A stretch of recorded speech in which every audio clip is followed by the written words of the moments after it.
Okay, this is the sit rep for day 15 of the Russian invasion of Ukraine. It is Thursday, 10 March 2022, approximately 2200 hours. We do have some developments that have been happening here over the past couple hours. First off, civilian casualties, UN is tracking 549 civilian killed in action. I do not have a number from the Ukrainian government. UN is tracking 957 civilian wounded. Refugees estimated 2.5 million have left the country.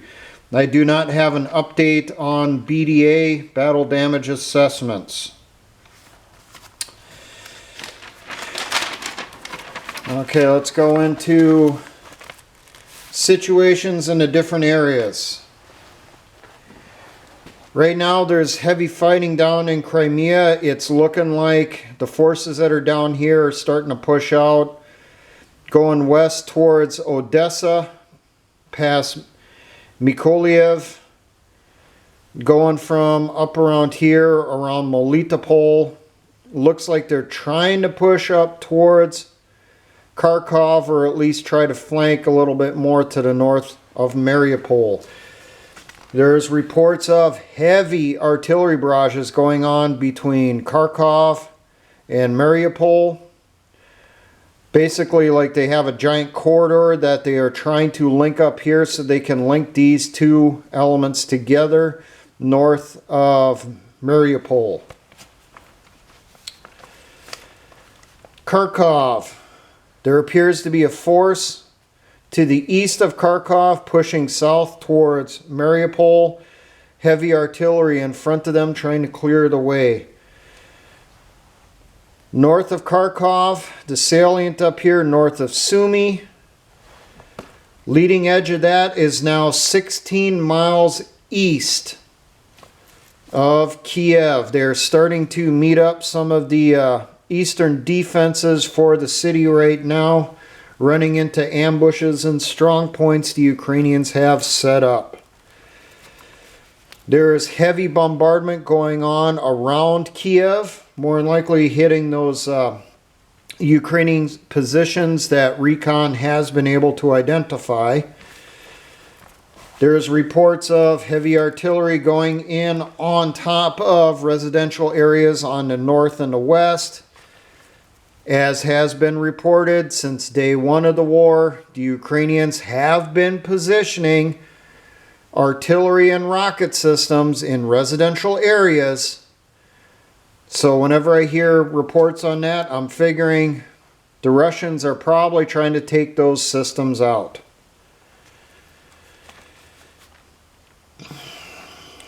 Flanking maneuver is going in on the east of Kiev right now. They're pushing, trying to swing south to cut off the city and cut off the highways coming out to the west of Kiev. In the north here, the front leading edge of the Russian main force is now approximately 10 miles north of the city, so they've advanced about 5 miles in the past few days. The 40-mile convoy that was stuck on the road north of Kiev for the last week is starting to spread out. Thoughts are is that artillery is now within firing range. So they're spreading out and they're trying to clear the roadway so that they can continue pushing up. Remember, the thoughts are that the supplies in that convoy are going to the Anatov airfield at Hostomel as kind of a forward resupply point for the assault on the city. Chernihiv up here, well, these guys are almost linked up with them over here, so now that's a great big pocket of Ukrainian troops up here that are trapped. Reportedly, this area is heavily contested, though, along this advance.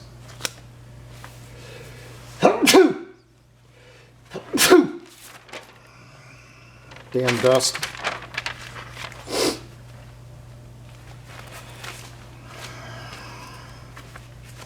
Okay.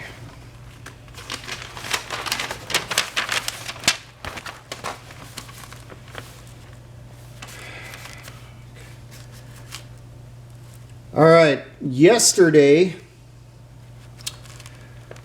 you had the third or fourth meeting up in the north here between the Ukrainians, the Belarusians, and the Russians. The Russians gave the following demands for a ceasefire. First off, the Ukrainians cease all military actions. That in order to get a peace agreement, they agree to change their constitution to enshrine neutrality as the official policy of the country, so that they do not officially ally themselves with Russia. They do not officially ally themselves with NATO. They've also said that the Ukrainian government must recognize Crimea down here, where they have their southernmost naval base in the area. They must recognize that as Russian territory. They must also recognize Donetsk and Luhansk as independent states. Ukraine responded with that they would only agree to these conditions if they get security guarantees first from Russia and the West, primarily NATO. Reportedly, Russia said this was unacceptable. Personally, I think the deal that we're hearing, other than the cease military action things immediately, this is pretty reasonable, and I think the Ukrainian demand for security guarantees is also reasonable. But a ceasefire goes both ways. Both sides must stop shooting at each other, unlike what's been going on for 8 years over here under their ceasefire agreement. Zelensky is still continuing his calls to the West for a no-fly zone over Ukraine. And my question still is, why? The Russians are not committing huge amounts of aircraft. The Ukrainian Air Force still has quite a bit of combat aircraft.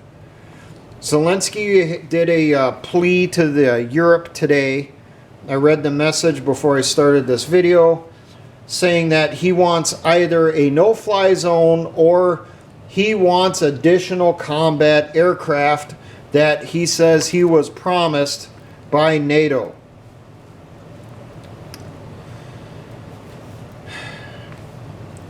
Now, with NATO, Poland had agreed to turn MiG-29s over to the United States by sending them to bases in Germany. The United States did not like this. They want Poland to send the aircraft into Ukraine. So the Biden administration is getting what they want. Poland's willing to transfer the aircraft. But Poland wants the United States to be the one to transfer it, not them. They're worried as to what the consequences may be, and it makes perfect sense. I will mention this. Someone posted a comment about A-10s being delivered to nations outside the United States, to NATO countries. I brought that up. That was something that was being said by members of Congress. They were trying to figure out how to transfer A-10s that the Air Force is retiring to the Ukrainians. And the military said, well, that's not going to happen because the Ukrainians won't understand how to use the A-10. So then it comes into the possibility, well, maybe the A-10s can be given to NATO countries to replace the Sukhoi 25s that could be transferred to the Ukrainians, which the Ukrainians actually would know how to fly. Now, where are these A-10s coming from? The Air Force is retiring the A-10. And then they turn around and say they're not, and then they turn around and say they are. they're trying to go back to the one aircraft does everything concept, where the F-22 and the F-35 are going to be not just interceptors, they're also going to be the fighter bombers again. That idea did not work out very good during the Vietnam War, and some genius decided, hey, let's do that again. So they came up with the idea of retiring the A-10.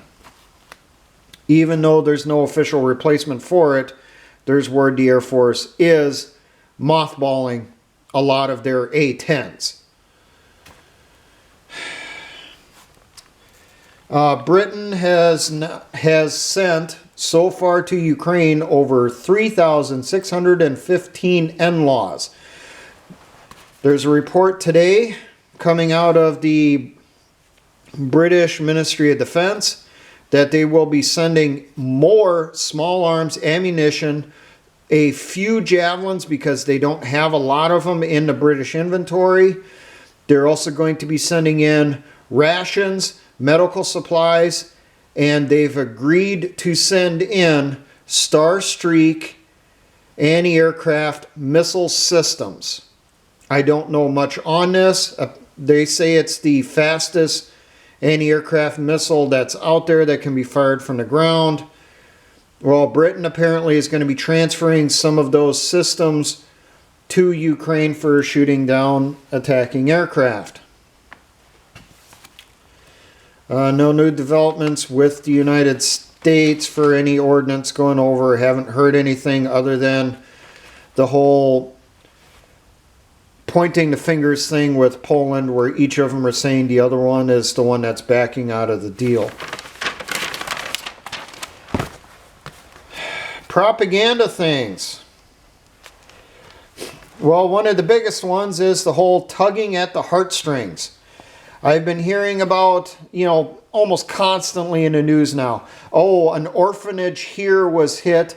These orphans are stuck in Ukraine. They've been adopted by parents in the United States. They can't leave the country of Ukraine because of the war. We need to stop the war, send in troops, put in a no-fly zone so these children can leave Ukraine to come to America. And then you have the people that are supposed to be working at the orphanages talking about thousands of children are being massacred by the Russians in Ukraine, so America must send troops now.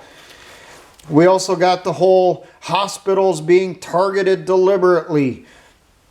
One of these definitely is going to come into play here.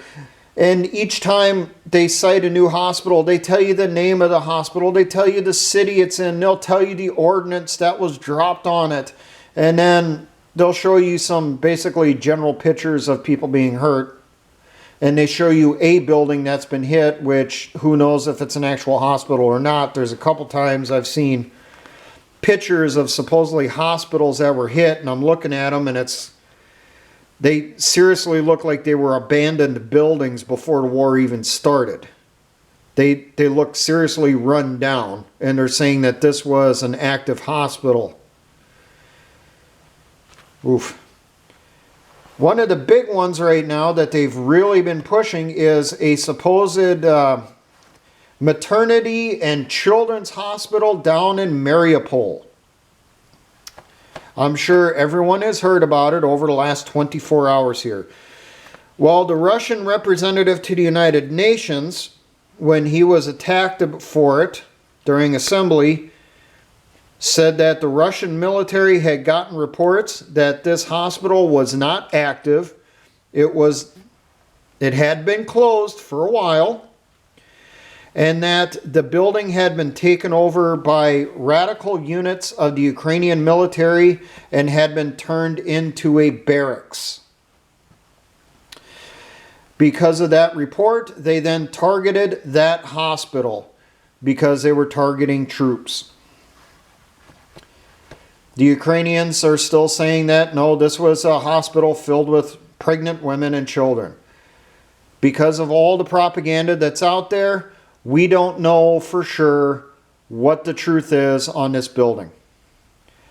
Every picture I have seen on this place is all from the outside.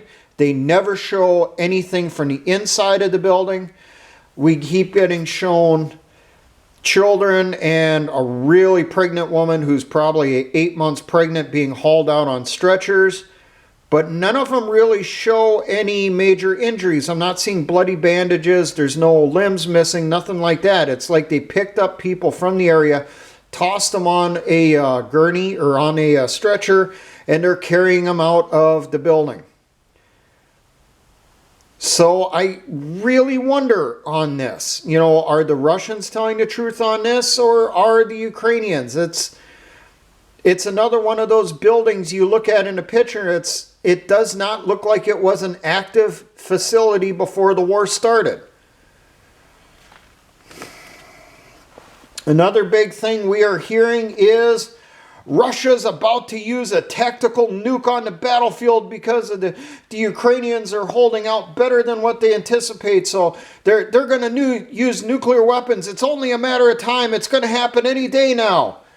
Just like they said the TOS-1s were going to be used at any minute, and they still have not been used, and I will get to that.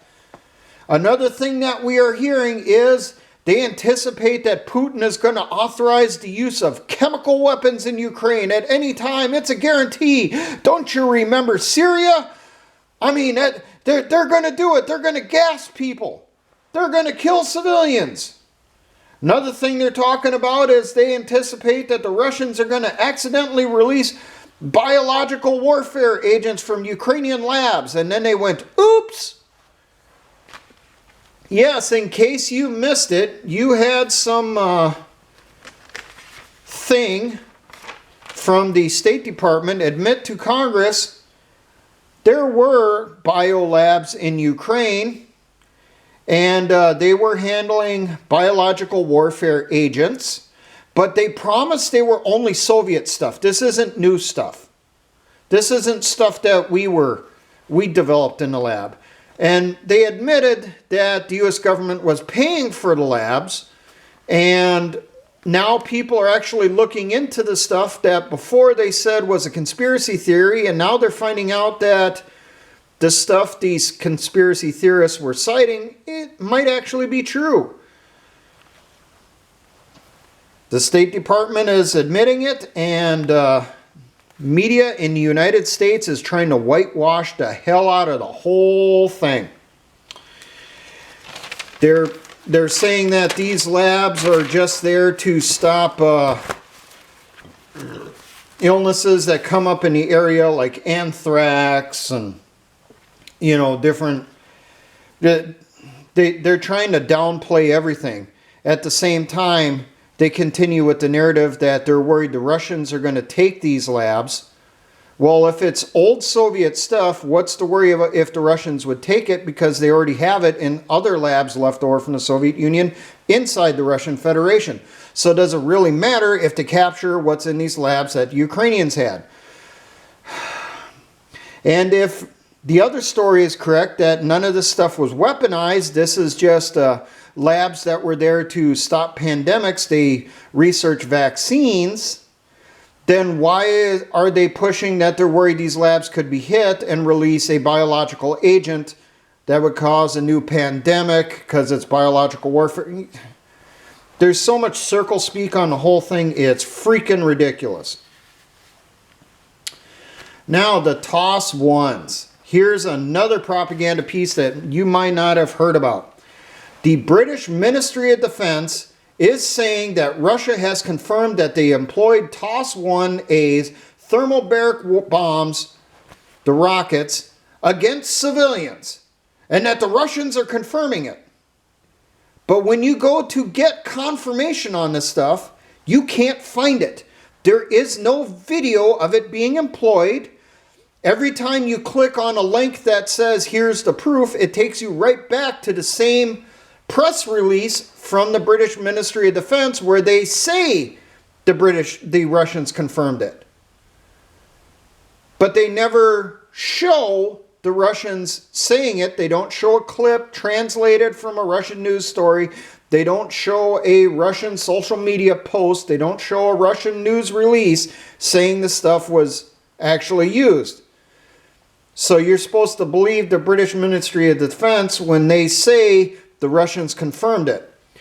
Now, they say there's video of the Russians using them in Ukraine. When you click on the video, it's a propaganda piece made by the British Ministry of Defense explaining the capabilities of the TOS-1A rocket launchers.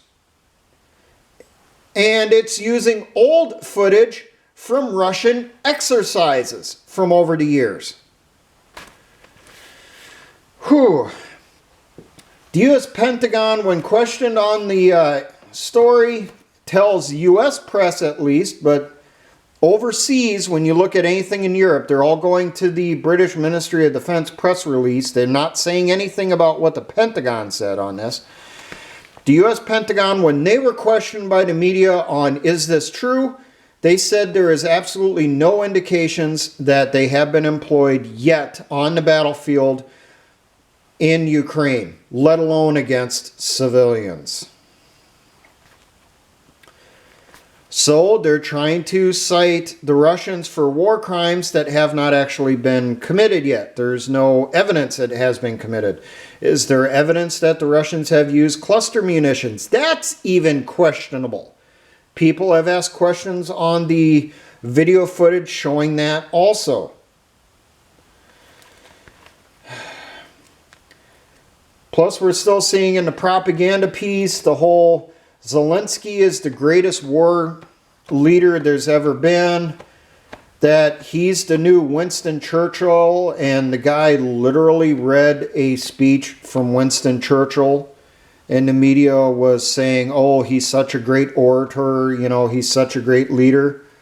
But people started pointing out that, hey, this is literally word for word what Winston Churchill said on this day, at this time, during World War II. Personally, I have a feeling they are setting up Zelensky that if globalists cannot get the United States and NATO to declare war against Russia, I think they're playing up Zelensky so much, building him up into this big mythic figure, and they're going to kill the guy. They're going to off him, turn him into a martyr, so that he can be used as that rallying cry. As the people all across the West who believe he's the greatest ever, you know, he's been killed and we have to avenge him by sending our troops in to kill Russian troops. That's just a feeling I get whenever I see any of the way they keep stoking him up, building him up in the press on how he's such this great combat leader, he's a hero and all that stuff. I just get the feeling they're getting ready to sacrifice him if they cannot convince people to support going into a war. And we're getting fed all kinds of BS statistics where we're being told, oh, overwhelmingly 70% of the United States wants war with Russia immediately. We need to make them pay for Ukraine. Really? Who was polled for this question? How was this polled? What was the question? Because we know from election stuff that they always over-represent people that they know is going to give them the response that they want. So what are the true numbers for people here in the United States that support sending troops into Ukraine and potentially starting World War III? Okay, that's what I got for tonight. It's very possible that the next update might not be until Monday. We will see if there are major changes on the battlefield, like the Ukraine is encircled, the battle starts, you know, then I'll try kicking out another SIP before then. But for all my engineer brothers in the Patriot and militia movements, always remember, essay arms.